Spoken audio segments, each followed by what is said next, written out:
Welcome to Taking Care of Lady Business, where we put the business back in lady business. Hosted by Jennifer Justice, founder and CEO of the Justice Department, a management, strategy, and law firm that works with female and woke male entrepreneurs, executives, talent, brands, and creatives to build and maximize their wealth, focusing in the areas of tech, consumer product, finance, media, entertainment, and fashion. Jennifer interviews entrepreneurial women who have done it all, who will be sharing their secrets on all things business, especially as a woman. These highly successful women will share strategies and insights, including what not to do and what it takes to win. And now, here's your host, Jennifer Justice. Lovely intro. Thank you for showing up today. Like she said, I'm Jennifer Justice, also known as JJ, and I host a podcast called Taking Care of Lady Business. Today we have Lea Goldman. Lea is also a very good friend of mine, so if we have any inside jokes, please, we apologize already for that. We will be taking any questions too, because I'm sure she's going to be talking, saying a lot of things that are really interesting. You might have some questions afterwards. So with that, we'll get started. Thank you. Thank you, Lea, for showing up. Thanks for having me. Let me preface by saying this is very unusual because I'm usually on the other end interviewing other people. I'm a longtime media vet. I worked at Forbes magazine for 10 years where I give my title the sexification title. I was a billionaire hunter. I worked on their billionaire list, so I traveled the world looking for billionaires. I ran their celebrity lists and their hip hop lists and their, all sorts of lists that Forbes is famous for. After that, I went over to Marie Claire magazine where I was an editor and I ran their Women at Work section, which is how I met JJ. And then I went to Refinery 29, which is a leading millennial women's site, and I ran their news group. And after that, I pivoted. I decided I wanted to write more, so I started working on some scripted stuff. I did a stint at iHeartMedia where I worked in the podcast space. I wrote a one-man show, and now I'm at Geo Media, where I oversee about 10 sites. You've probably heard of at least one of them: Deadspin, Gizmodo, Jezebel, The Onion, Life Hacker, a bunch of them. It's pretty big. And so, as you can tell, there was a thread of media throughout her entire career, but there's a lot of going back and forth, right? Traditional media, digital media.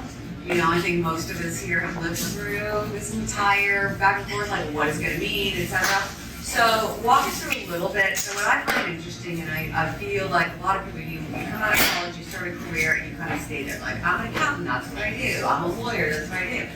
My career has pivoted many times. I don't really practice law that much anymore. But, I do a lot of executive roles and strategy business development. Like, walk us through what kinds of media and then how you saw that change. Sure. We can break it down a little bit as we go. So, despite my youthful appearance, I'm old enough to have started in traditional media, which is basically magazines, when magazines were still a thing. But I found that the through line of my career, all these twists and turns that my career has taken, were really, you could distill to, the very simple fact that the companies I went to work for were in a transition stage. They were on the cusp of some big thing that was either undermining the business or revolutionizing the business. So the print magazines were going through the digital revolution. When I was at Hearst, they were dealing with the rise of social media influencer culture and what that meant to fashion.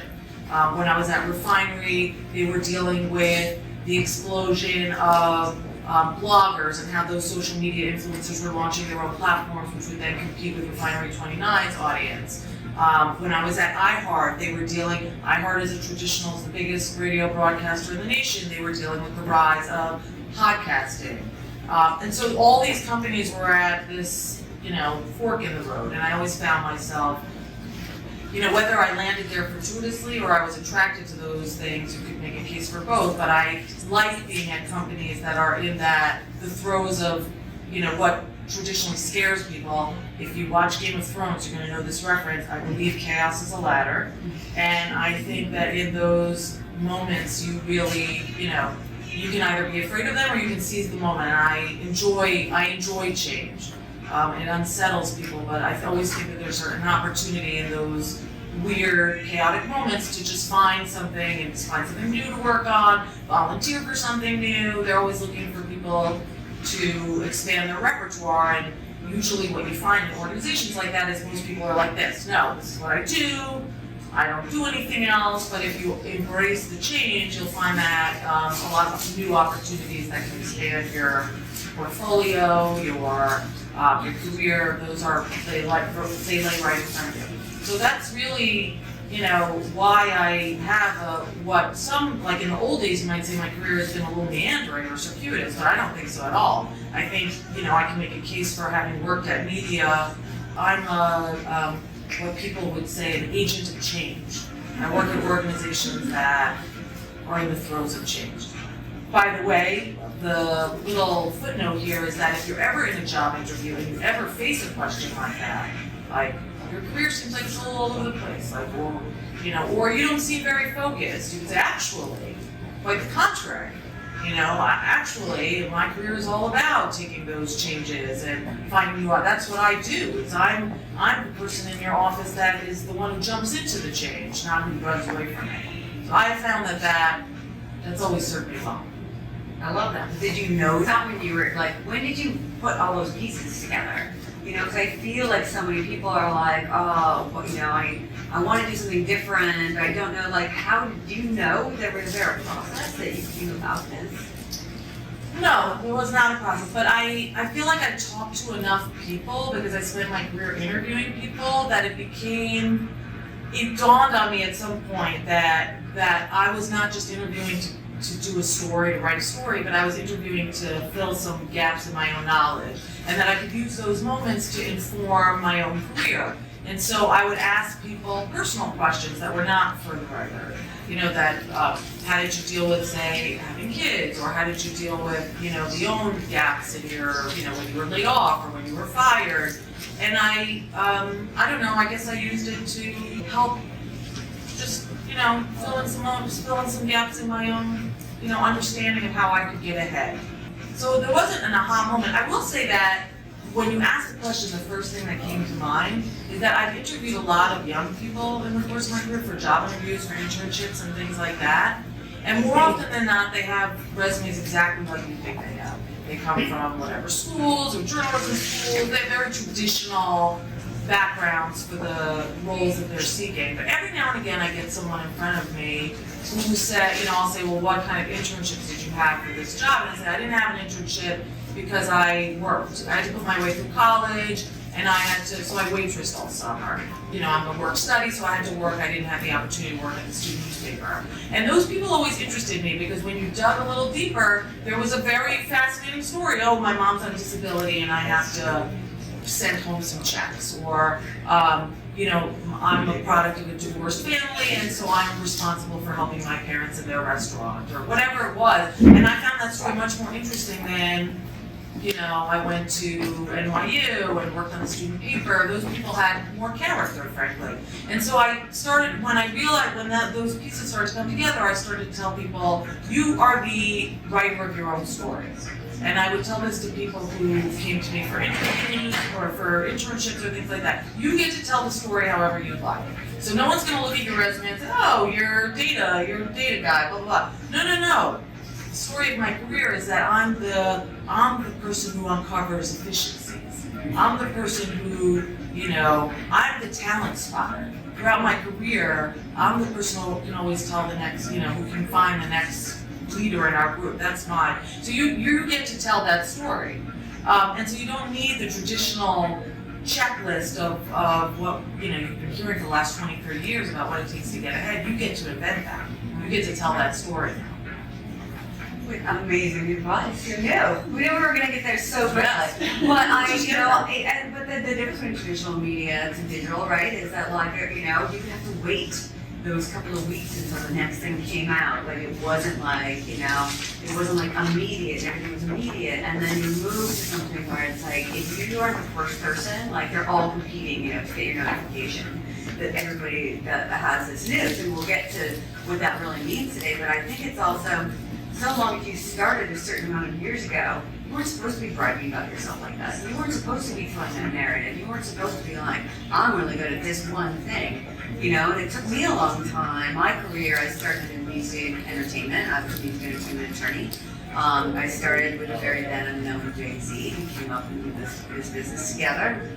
And I went to Rock Nation. I was technically the lawyer, but the lawyers in music don't, they don't really, I mean, and artists in music don't really have anything to do with their life force. They have nothing to do with their music, their recorded music, their songwriting, their sponsorship endorsement, nothing. That was me. I did all of this, and I was representing a bunch of different artists.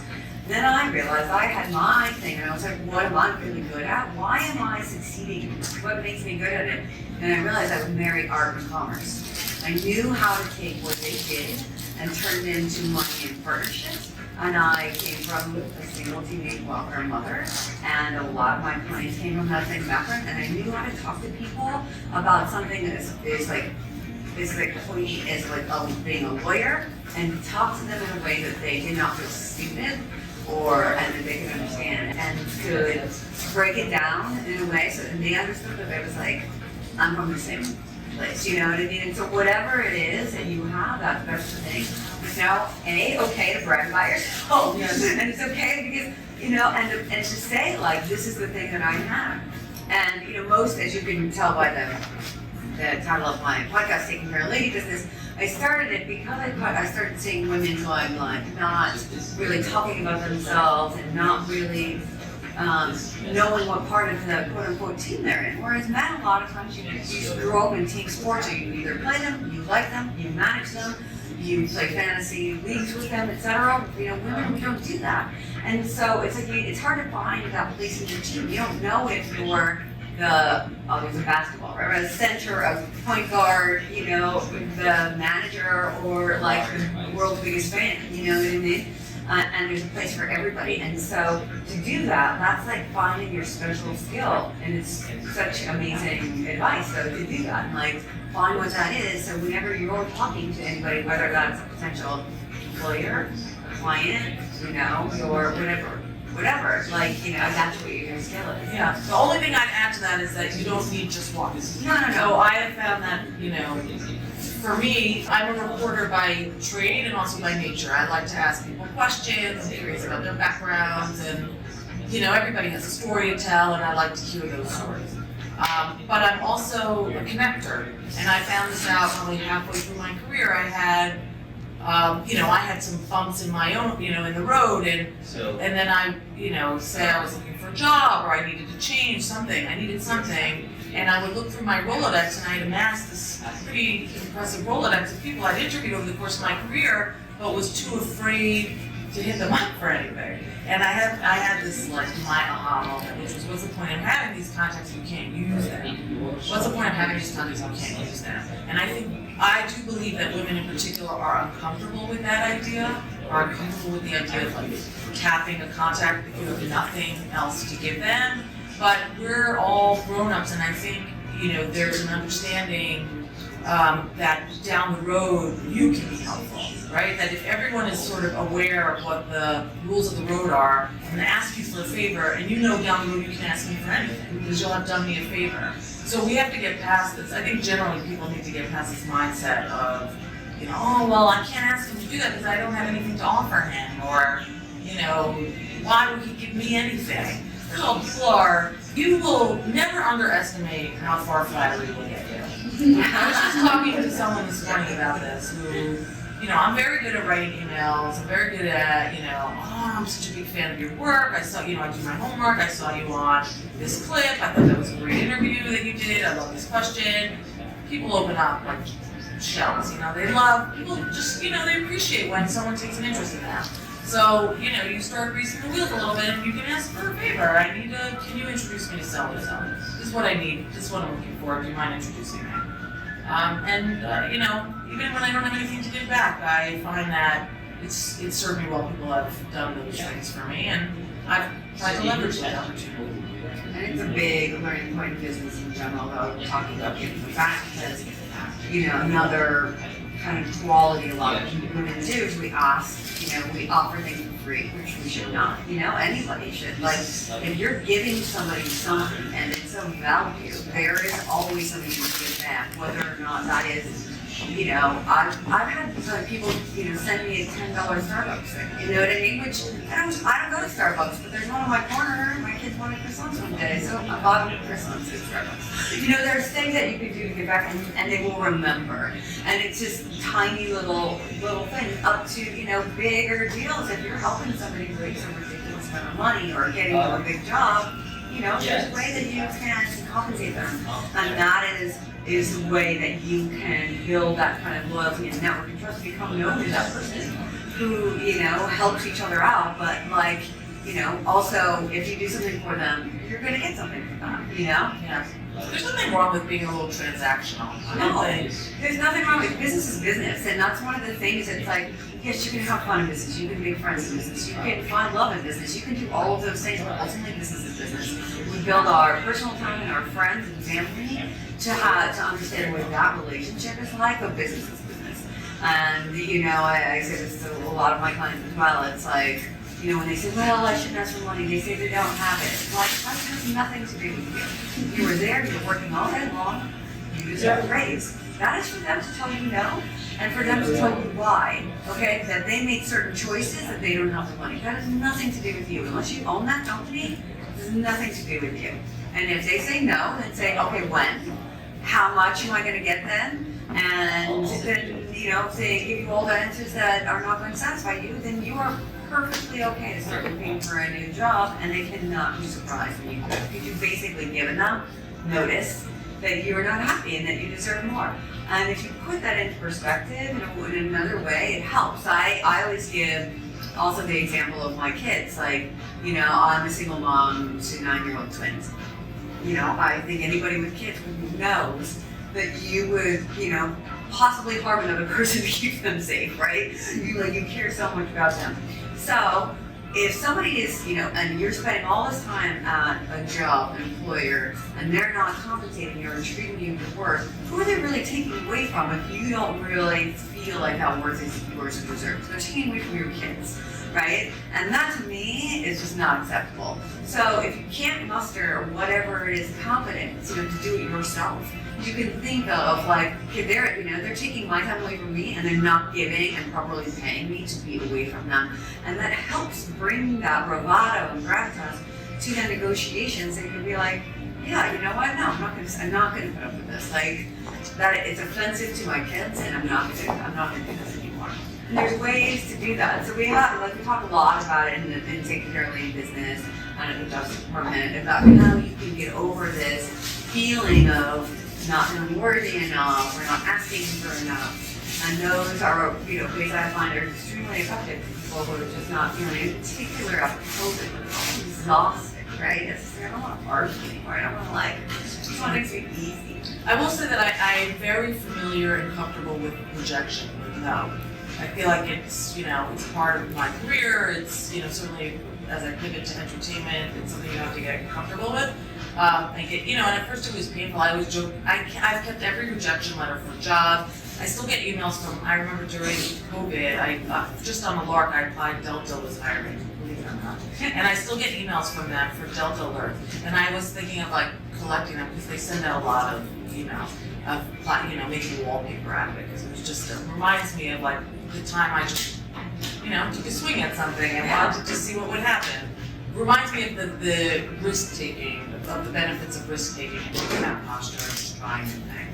But, in general, I think women, but probably people generally, spend too much time fretting when they ask in advance of asking for a raise or a promotion. Does the email sound right? What time of day should I do it? Is he in a good mood? Can I, what if he fires me? Which is never going to happen if we're asking for a raise. And so I suggest just kind of playing out that scenario in your head. And you realize the worst case scenario is getting a no. And then, okay, so you go back to your desk and you say, all right, well, information is power. What next? Do I want to stay here? Or do I want to go? And at least now you have more information than you did when you walked into the room. And you can make your next step, in a more informed way. Yeah. Sage advice again. I want to pivot a little bit to, what you're doing now in media in general, right? I was kind of talking a little bit before, before you wait for whatever it was. I would wait for the next Rolling Stone because I love music, to come out. I would wait for the next whatever magazine or whatever it was, to find this information. Now everything is so quick and so clickbaity that it's like, is it even news, And I know you love this topic, so Yes, I would love to hear from you where you think media is today, now in this transition.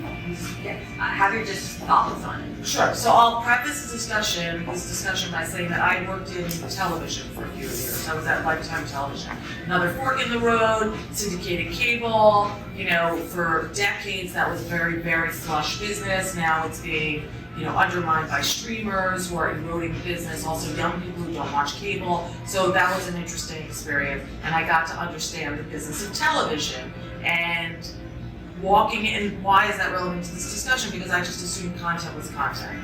Content is the same. We're all in the business of content, but in fact, it's a very different world. And I walk, we're in this moment now where media companies are going into entertainment. You see the New York Times is producing podcasts, documentaries, and entertainment companies are becoming media companies. Netflix is trying, very famously, because they just started laying off people, has been trying to create a digital magazine. Lifetime was creating an editorial unit, which is why I went over there. So you see this convergence of entertainment and media are sort of meeting here, but they don't talk the same language. So media people and entertainment people, we don't, it's not the same values that go into green lighting a project. So in news and media, everything's driven by what's new. So fashion, music, celebrity, all of that, new. The windows are always open in media organizations because they have to figure out what's new and they have to report on it. Entertainment is not, it's like the antithesis. New is the entertainers are afraid of what's new. It's what worked. So that's why you see the same stars, the same formats, the same reality, the same cooking shows, just 20 different versions of the same cooking shows. Because it's so expensive to produce a show that fails that they try to hedge their bets. And they hedge their bets by using the same stars and the same formats. So it's very different. And so when I went over to work in entertainment, it was a little bit of I was a little shell-shocked because I went in with a media mindset into an entertainment world and we didn't all speak the same language. Why is that important now? Because I think that's what you're seeing. I think what you're seeing is the failure of some entertainment companies who thought, well, content is content. We can all do this, and didn't understand the metabolism of media, didn't understand the way media is consumed and that newness, because nothing takes longer than producing a piece of entertainment. Nothing. A TV show, a film, these things can take years. Entertainment, 2 hours, max. You gotta get it out the door. Gotta get that post up, gotta get that article out. And so everything about those two worlds is very different, and now you're seeing that clash head on. And media is not used to the cost of entertainment, the metrics of success. So a podcast has to have like hundreds of thousands of downloads in order to be successful. So these are all new phenomena in both these industries as they converge. Where do I think media is going? I have no clue. I'm a gossip. I ask everybody for goss. I call gossip and goss. So whenever I meet someone in either industry, I just try to pick their brains, find out what's going on, who's hiring, who's firing, who's on the verge, who's on the outs, and just make my way over in that direction. I don't think anybody knows, right? That's just it. It's like, I feel like it's coming this full circle because yes, it's like, in the music industry, albums used to take a very long time. You would have producers, they'd be in the studio forever. The sound quality meant so much. And then all of a sudden it was like, YouTube. Well, it's YouTube. It was YouTube, and Tidal was really started by Jay and Jay-Z and Jack White in particular really wanted to be a part of it because of the sound quality. Jack White spends still to this day on vinyl. There's weights of vinyl, a weight that he can't possibly ever make the money back. It's not possible because you would have to spend so much money to buy the vinyl that he doesn't care because he knows there's a price point for it. And then come to find out that no one really cares. Like, unless you're a total audiophile, people are fine listening to songs that came out of TikTok, YouTube, out of your computer. Like, no one cares as much anymore. And so you have this dichotomy of like people trying to spend all of this, but at the same time not caring. Even with podcasts, right? Yeah, so I'm glad you brought podcasts. Before this, like, I would do a podcast. I only started this one 6 months ago, but I would have to show up at a place and be there live, even though it wasn't even videotaped. And I was like, why am I sitting in front of you? It was all about the audio. COVID hit, and everyone's like, whatever. Yes. Doesn't matter. I film mine on Zoom. No one cares. So during COVID, I was between jobs and at home like everybody else was, and I'm a creative, like I like to do things. So I bought a $50 mic and taught myself how to use some software, Descript and something else I forget. And it took me a couple days to get comfortable with it, but it's not difficult. And I decided I was going to start a podcast and I called it Hazmat Hotel, because everybody was home, so Hazmat Hotel. And I just went through that Rolodex and started interviewing people, lied my ass off about what my audience was. I'm on season 2 of a podcast that did not exist, and nobody did the homework. It's easy enough so I got some interviews and it started to take off, and I liked it. I liked being, my mind, I like exercising my mind a little bit. I say this because I am a terrible editor. I'm not an audio editor, but I found some music on YouTube and I, cut and paste some audio and fade-ins, and it's really rough, but nobody gives a shit. Nobody cares, right? Like, when you're listening to the radio, I don't know that there's that fine an appreciation for really good sound quality and mediocre sound quality. I think audiences will eventually get there and they'll start to understand the difference between something that's highly produced and something that's not, but I don't think we're there yet. So in that regard, I think I learned a lot from the experience. I learned how to produce a podcast. Now I say I'm a podcast producer, and it's opened up another avenue of job opportunities because I've produced a podcast, which I have. I think these are still very early days of podcasting. All right, so now you have another line on your resume. You're right, yeah. A lot of them. All right, so, but what about the clickbait of news? Like, Totally. Look, I'm as much I'm guilty of this as much as probably anyone here. I read a headline, I retweet a headline, I often don't read the story. I bet everybody in this room is guilty of that. And in part it's because news is now structured to give you as much information.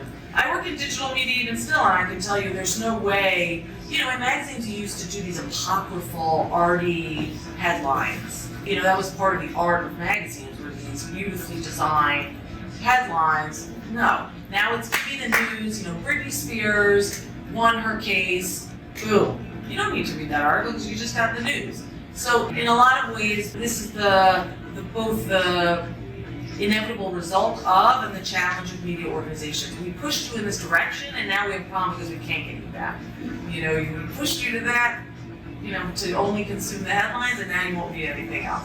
So I don't have an easy answer for it, except that it's not going away.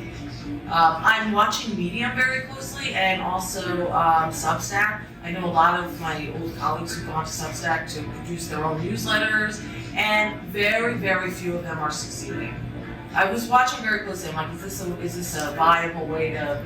Let's go into that a little bit, because I don't even know much about it. First of all, what is a popular? There used to be the pop, like you have to really. There was always these double entendres and these, very arty ways of deciphering what a headline meant. You cannot. Media will die in that headspace now. You have to give it to the audience. This is why, by the way, main of my existence right now is the New York Times. Every Saturday, I dissect the Times. You can follow me on Instagram, Lea Goldman. I do under the auspices of Hazmat Hotel. I dissect the Times every Saturday. And the Times magazine is like the bane. It's my white whale. I can't stand what's happened to the Times magazine because it's a relic of a time in media that just doesn't exist. And I find it the height of pretentiousness that the Times Magazine still lives as if it's 1990 and still expects audiences to pour over a magazine on a Saturday morning when you don't have kids to take to the game, when you don't have dishes in the sink, when you don't have a million other things to do, and they still do. You can go look at the Times Magazine from this past weekend and you'll see a headline that literally will tell you nothing about the story. That you'll have to go to find the page, read the head, and it's always really small arty font, and then read the deck, and it's always really small arty font. You still don't know what the story is about. And I can't stand that. I think it's, I think it's just, it's haughty. Like, how dare you think that my time is so, that I have so much time to just devote to you of all things. I can't stand that. And it bothers me because it's like, it's one of the best magazines on the planet. And it has what no other magazine has. It doesn't have to live or die at the newsstand. It comes in the newspaper. The rest of us have to live or die at the newsstand. We have to sell ourselves. It doesn't have to do any of that. So it bothers me that it takes, that it exploits that it takes it for granted. All right, so let's talk about Medium and Substack. First, what are they? Medium's a self-publishing platform. Any of you can post on it. And in fact, I tell young people who come for interviews, if they, oh, I don't have any clips, you can self-publish on Medium. So you can produce your own clips. So if you have friends or kids or whatever, you should tell them to do that. So Medium is self-publishing, and Substack is a newsletter platform. So you produce your own newsletter. And a lot of journalists are migrating to Substack because you can charge whatever you want a week, a month, whatever. And instead of working for the man, you can work for yourself. And you can create your own subscription base, but it's very, very hard because you don't have a brand. You don't have a platform that you can, you can leverage. You don't have the Times behind you. You don't have Geo Media. You don't have Jezebel, Deadspin, Gizmodo behind you. You're on your own. So it works well for people who have a huge following on social media, but even then it's work. You have to feed the beast, as they say. And so I've been following closely some of my colleagues who moved over there to see if it's viable, and so far it does not seem like a viable space to make a real living. It's a viable space to make some side income, but not really to make a living at it. Who's our audience? Do they push it out? Do they market it? Or you're responsible for yourself? You are marketing. Substack has a few favored authors that they promote, and they'll pay. But generally speaking, you're on your own. So you market for your social media platforms and yada yada. I read recently a list of the top performers on Substack. I don't know where any of them are. I've never heard of them before. But I think faith-based does very well on. I think I read that somewhere. In general, faith-based does very well in media. It's an underserved market for a lot of people. The whole community, right? It's all about finding the community, preserving them, right? Yeah, because let's be real, media operates in New York and LA, and these are not communities that pay much attention to or regard the faith-based community. So your prediction for Medium, you have now? Consolidation, more consolidation, which means more layoffs, more less expensive projects, which I'm looking forward to, especially in audio and film. Everybody thinks they're HBO right now in audio. Everybody thinks they're HBO. What does that mean? That means they're spending everybody thinks they're going to make a fortune on a podcast. And so the players that occupy the script, I'm talking scripted, not unscripted. Like there's Joe Rogan, which is unscripted, which is just an interview like this is unscripted. And then there's scripted stuff like Serial and stuff that's scripted. Everybody thinks they're going to make a mint and so you have this marketplace filled with HBO type players. And there's no one who's occupying that cheaper substrata of just like Wham Bam, like TNT, Lifetime, let's get her done. Yeah. So I think there's space there for more low-cost players. What about just straight media, digital media versus consolidation? It's just, it's a very, very hard business to operate in. It's still advertising driven. We're about to head into a downturn, it sounds like. It's tough. It's tough. And I also wrestle with, and this is a bit of a provocative thing to say, but I wrestle with whether woke sells. I wrestle with whether advertisers it does seem that advertisers like a sort of sanitized version of woke. It's June is Gay Pride Month, and yes, that's okay, but everything else is not okay. Mm-hmm. So I can't quite tell where advertisers will net out in that and a lot of the digital players are woke. I just wonder what the net result of all that is. Right.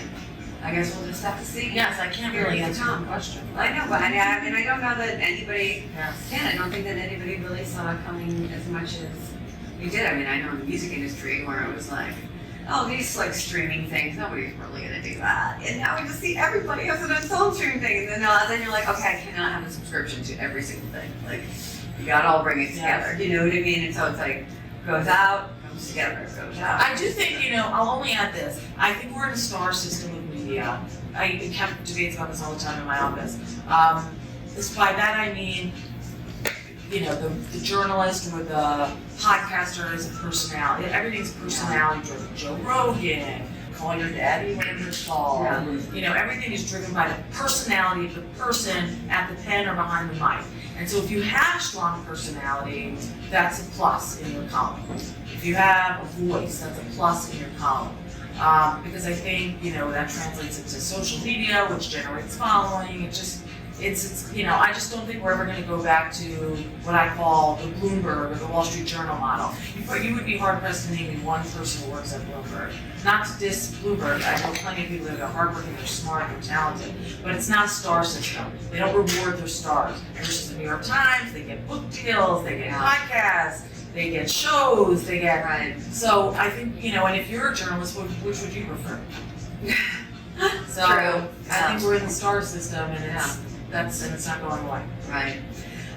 Well, thank you so much for being here. We're going to take some questions after this, but one thing that I ask on the podcast every episode is, because as women in particular, we get a lot of this. What is the worst advice you've ever received? I'm so used to answering the best advice. Worst advice? Oh my God, JJ, why don't you prepare me? Well, you should. I know. Worst advice? Wait, generally wait. I'm not a big waiter. I don't like to wait. I'm impatient by nature. And just a little plug for something. So aside from on Saturday Has My Hotel, this dear friend of mine, Rachel Sklar, came up with this idea called 52 Swings. And the idea is that every week, 52 weeks in a year, every week you take a swing. You reach out to someone, you apply for a job that might have been out of your, you wouldn't have considered before. You try to make a lunch or coffee date with someone you've been dying to meet.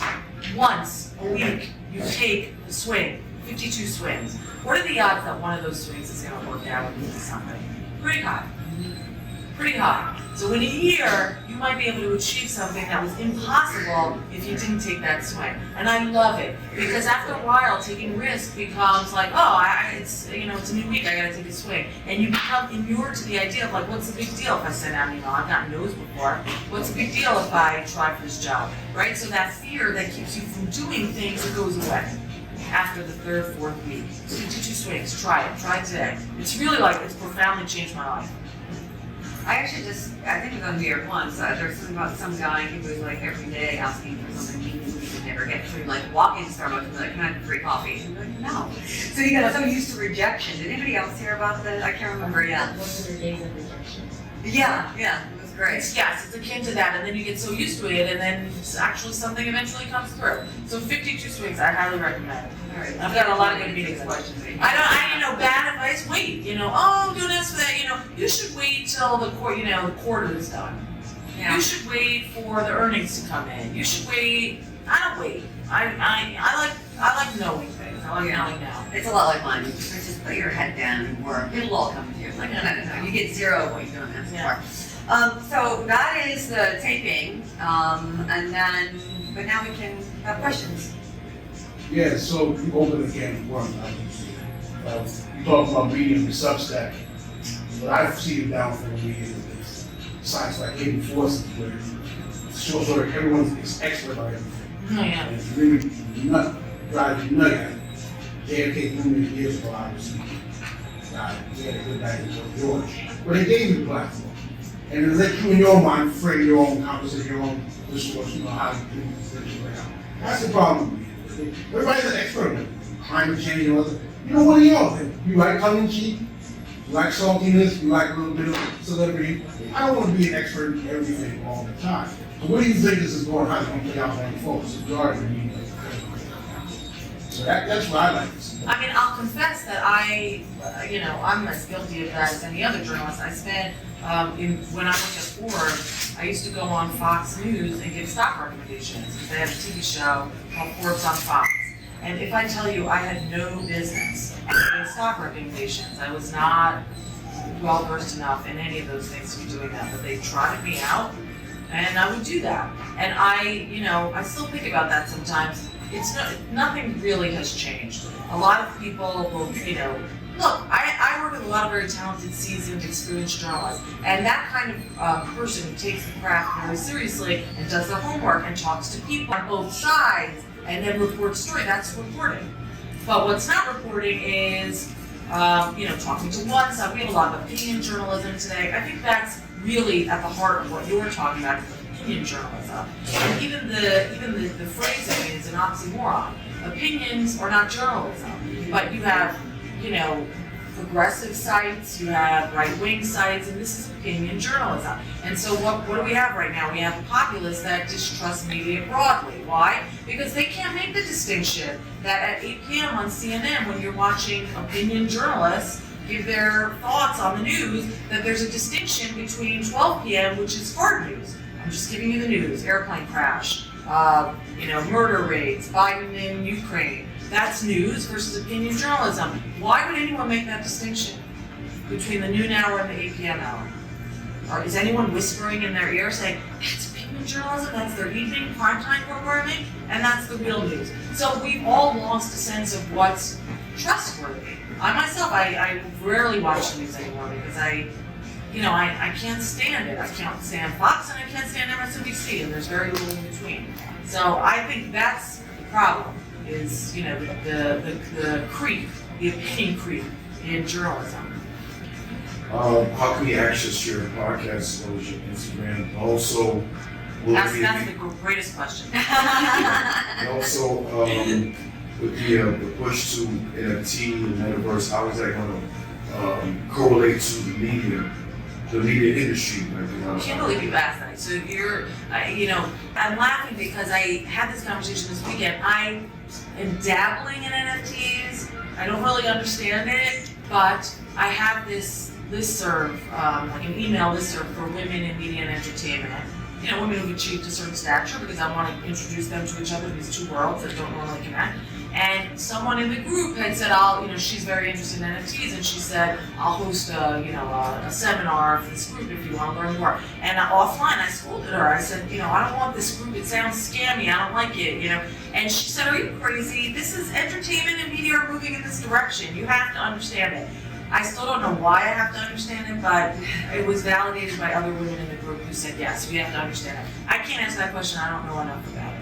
But it does seem apparent that JJ's probably better suited to answer the question because you're in that. I actually do. I do more than dabble in it, but it's happening. It's like we're not even in the early adopter stage, we're in the innovation stage of it. And so, NFTs, people are thinking that everybody owns an NFT. How many people actually own an NFT in the world right now? 350,000. Like, there's 350,000 in a 10-city block right here. It's not that much. But it's not going away. And, when it's from the people who are in it, who've innovated it, who are making billions of dollars off of it and continue to, it's going to continue. I don't know how the media and that connect. I don't know. I know that there's conferences, right? I know that there's certain websites and Instagrams and social media that is dedicated to it. I don't think that there's the New York Times of it yet. There's no, it's super early, Yeah. Just to answer your question, my podcast is available on all the platforms, so you can check it out. It has my hotel. And then research it. You can just Google it. Yeah, it'll be on Apple and iHeart. And then my Instagram is open, so you can follow me, Lea J. Goldman. And every Saturday I do the Times. Yeah, okay. And you see the whole Twitter saga playing out with Elon Musk. You have a big opinion on this, didn't you? Did I? I mean, so one of the sites that I help manage is Gizmodo, so which is a tech site, so he's of regular interest. How do I see it playing out? I think he's going to I think people will lose interest in Twitter. Outside of journalists and, certain pocket communities, political communities, I don't really see it used the way, we followed Arab Spring. Remember that? Remember when Arab Spring happened and everybody was like, oh my God, this is a profound shift in the way we get news. And I think the next time after that I remember literally like this on Twitter was when the Boston Marathon bombers, when they were searching for them. So I remember being on Twitter because everybody was updating. And then since then, You know what it is? It's because you're not in it. It's what Keith mentioned. It's crypto Twitter now. So Yes. I think that he bought it mainly to talk about Web3 and crypto because that's where the entire population is. And I was not on Twitter. I had a handle, but I never went on there. And until I got into Web3, and that's where it all exists. And I think that's going to be the medium for that. yes, I mean, to that point, my feed is now consumed by crypto, Twitter, and journalists touting something. Crypto and journal. And all the journalism stuff is partisan. It's all political. It's not any other news besides political news. So outside of those communities, that's not entirely true. I think Black Twitter is very strong, but it's not. I just in 10 years, it's hard to imagine. I don't know. I don't see myself on it, but I'm not really the demo anymore. I don't think. Anyone else? Yeah, I have a colleague who is for a new job, but colleague's last three positions have been in toxic cultures, and the colleague is very hesitant telling me that transitioning to the next position, the person would feel that it too will be a toxic culture. What kind of advice could I give to an individual that could help that individual wise it, given the individual's lived experience with these toxic cultures? That's a toughie. It is because it's like so much of the patriarchal system is built on that way of learning, and it's like I find that even the younger companies, as much as they want to learn from the investors that like invest in them, The one thing is there's so many resources now from Glassdoor and et cetera, and so like to do enough research online to see and people and sharing stuff anonymously and otherwise to be able to see what the culture is really like. But you're not going to know until you get there. But look, if you used to just go in and you would take your chance, but now there's an entire. It's all Googleable, right? It's all available. A lot of this information. Yeah, I mean, I agree. You do your homework, which seems like the obvious answer, but also JJ and I are a little older, a little wiser. Does anyone, how often do you meet someone like, I love my job, I love it? Most people don't love their job. I hate to say that. Some people do, and I envy those people. I sort of envy those people the way I envy couples who just knew at first sight, right? They're so rare to meet people like that. Most people don't love their job. There is the subset that hate their job because it's, intolerable because it's toxic, work culture. But for the most part, we all occupy this gray area where we're like, oh, I can't wait for the weekend. And so then it's just managing it and carving out the things that make it tolerable. When I was at Forbes, it was mostly men. You could count on two hands how many women there were. And it was, it was like you can imagine, like that kind of a throwback to a Mad Men kind of era. And I used to just eat at the nicest restaurants in town and charge a company for it because that was the era of the expense account lunch. And that's how I made it manageable. And I loved it. I ate at every Bobby Flay restaurant. I ate at, I saw Jon Stewart at Strip House. I loved it. And that was how, that job worked for me because I ate very well. In other words, figure out how she can make it work for her, or he, sorry. Yeah. Anything else? Thank you everyone for showing up.